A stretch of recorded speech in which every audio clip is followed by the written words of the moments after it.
बुंदीचे लाडू. त्यासाठी मी 400 ग्रॅम बेसन पीठ घेतले. आता ते थोडासा पिवळा कलर टाकून मळून घेऊ.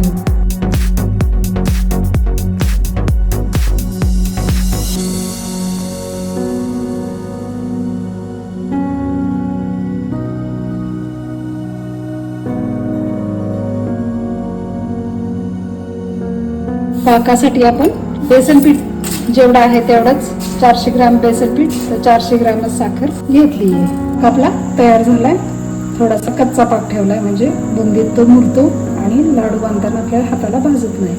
आता पाक टाकून घेऊ. घेतलेली साखर हे आपण टाकून घेऊ. चला तर तयार आहेत आपले बुंदीचे लाडू. तुम्ही पण ट्राय करा. कमेंटमध्ये मला नक्की सांगा. भेटूयात पुन्हा नवीन रेसिपीसह. तोपर्यंत मस्त राहा.